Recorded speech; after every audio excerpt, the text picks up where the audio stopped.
narito na naman tayo para sa isang napaka-sweet at nakakakilig na love story nila Kalingap Edu at Ate Viancy. Tulad mo ay aking makilala.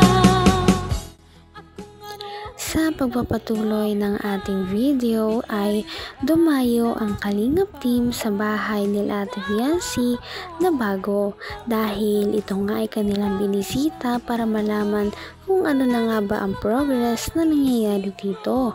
Yung nakaraan nilang bisita nga ay medyo nagsisimula pa lamang ang paggawa ng bahay nila Ate Viancy. Ngunit ito talaga ay kina-excite ng lahat dahil ito nga ay natatangi sa lahat ng pinagawang bahay ng Kalingap team. Bukod dito, noong nakaraan nasimulan pa lamang ang pag-layout nito at napakabilis nga naman talaga ng kanilang paggagawa dahil ngayon nagawa na nila ang mga poste at pundasyon. Ito nga ay inaantay na lamang na maging maayos at itutuloy na ang paggawa ng bahay. Tsaka yung mga bakal na ginamit ko talagang pang ano na yan, heavy duty na kung saan pang heavy duty na. Saka ano talaga, ito talaga yung isa sa matrabaho dito, di ba? Oo, yan, pundasyon. Yan talagang pinakamagastos sa lahat, yung umpisa, pundasyon.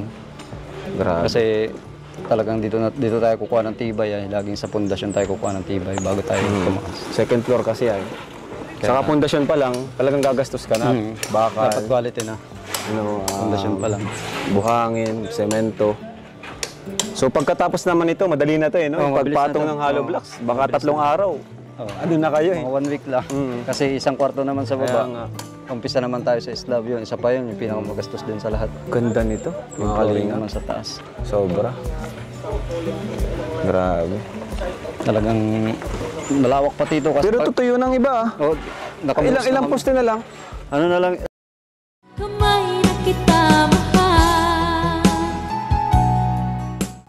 Grabe at talagang makikita natin kung gaano pinaghirapan ito ng Kalingap team at ng mga sponsors dahil sabi ng engineer ay lahat daw ng mga ginamit nilang mga materyales ay talagang heavy duty kung saan ito ay hindi agad masisira at talagang makakasigurado ka na napakatibay ng bahay nila Viancy. Kaya naman talagang ikinatuwa ito ni Kalingap Rab dahil excited na rin siya para kay Viancy at sa pamilya nito dahil alam nga natin na ang kwento talaga ng buhay ni Viancy ay napakalungkot dahil gusto nilang makalipat ng bahay dahil nga lagi na lang silang binabagyo at tumataas ang tubig sa dagat kapag ito ay binabagyo at sila din ay talaga namang naapektuhan kaya naman gusto nilang makalipat ng sa bahay bahay po ni Viancy. Napakalawak po nito. Ano? Napakalawak itong mga Kalingap. So saan ang CR nito? Dito? Dito? Dito sa ay, sa bagay dito kasi kwarto lang naman ito, tapos kusina. Kasi pagdating niyan sa taas, yung CR sa taas magiging gitna ng 2 kwarto. Kumusta pala yung ano dito, Mac? Yung tubig? Yung tubig na kikitabo lang muna Tabo kayo kasi nagpaplano daw papagawa ng ano ng poso ano, yung jetmatic. Hindi yung bomba. Pwede naman, bomba. Pero dito lang tayo sa gilid. Kasi poso. pwede pa rin pagdating kasi ng sa kanila pa yan, di ba? Oo, kasi pagdating nung pag nagkalsada dito sa gilid nila, pwede pa rin nila maging parking dito. Kaya kasi dito naman tayo gagawa. Oo nga, no? Pwede pang maging parking pala to. Malawak pa yan. So dapat talaga ito, kabahayan lang talaga. Kabahayan lang talaga to. Ayan. Pero tapos, yung labas naman, may ano pa, lalagyan pa natin ng balkon yan. May balkon dito. Kasi may 2 poste pa yan. Tapos yung katabi naman. Siguro balkon natin, yung malaki. Hindi ko naman akalain na hindi ko rin Grabe at napakalaki talaga ng bahay nila Ate Viancy. Talagang hindi ka maboboring o magsisisi na binili mo ang ganito kalaking bahay dahil nga napakaganda nito. Kaya naman pasalamat talaga nito sa mga sponsors na talaga namang hindi tinipid sa pagpapagawa ng bahay si Ate Viancy. Talagang mahal na mahal talaga siya ng kanyang mga sponsors at mga supporters. Sana nga ay magtuloy-tuloy pa ang ganitong mga biyaya sa buhay nila Ate Viancy. dahil deserve naman talaga nila ng mga ganito dahil napakabuti talaga nilang mga tao.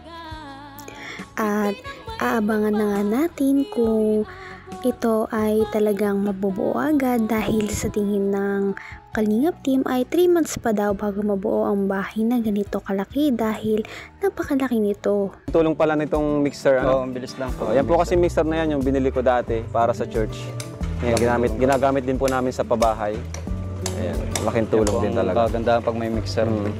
Mga ilang araw ang natitipid niyan pag may mixer, ano? Hindi, ang natitipid niyan, yung manpower, yung tao. Manpower. Kasi kung walang mixer, may magpapala ng buhangin at graba doon. Ayaw nga, no? Manong halo. Di makatipid ka rin sa ano? madagdag tayo na- manpower nga. Kasi pa tayo ng 5 tao niyan. Kung sakali, kung wala tayong mixer.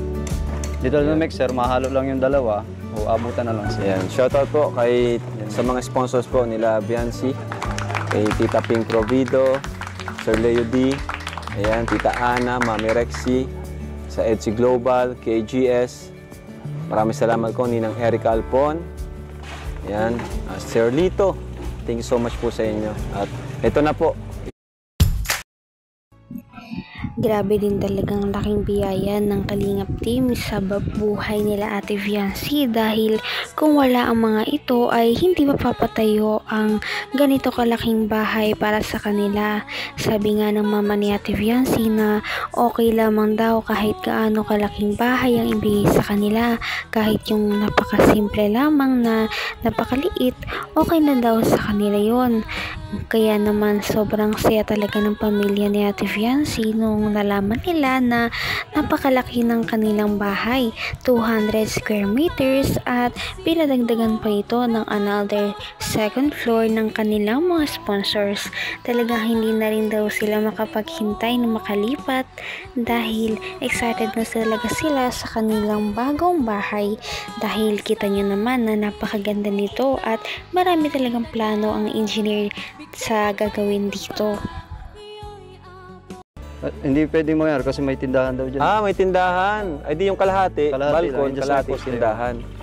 Yung tindahan. Ano yung masasabi mo isa dito sa panibagong project natin? Ano yung makalalabasan nito? Hindi, para sa akin talaga maganda ito eh. Kasi ang plano ko talaga nito, open lang itong salas. Yung bang kita mo siya sa second floor, may gabay lang din siya sa loob. Grabe. Yung pagkakit mo ng hagdan, gabay, tapos gabay lang siya paikot.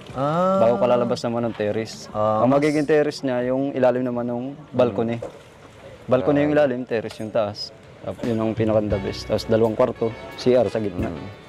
Tsaka ito na talaga yung pinakang maganda talaga na pabahay kasi talagang kung halimbawa ay gawin natin sa gabay stainless, napakaganda. Pero sa tingin mo yun sana, kung halimbawa yung talagang pinakamagandang quality natin, yung sasabi nating maganda talaga lahat ng materials na gagamitin natin, mga magkano kaya nga abutin? Ay, mga 3 milyon. Kapon na, hindi ka rin nag-alilangan pa.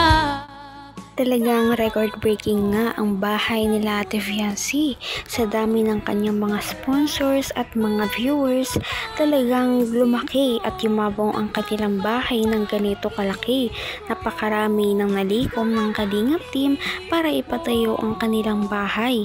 Kaya naman ito nga ay nagkakahalaga ng 1.5 million at malalagdagan pa yan dahil ang estimated na bahay nila Ate Viancy ay papatak daw ng 3 million dahil nga 2 palapag ito.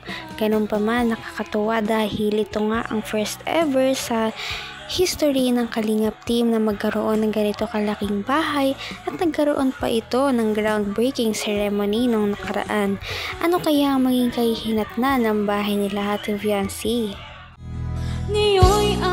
Kaya naman, sana ipatuloy natin silang suportahan at mahalin si Viancy, si Kalingap Edu at ang Kalingap team. Yan lamang at maraming salamat sa panonood.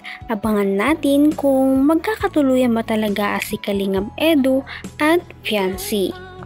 Hanggang sa muli. Bye! Ngayon'y abot kamay na kita.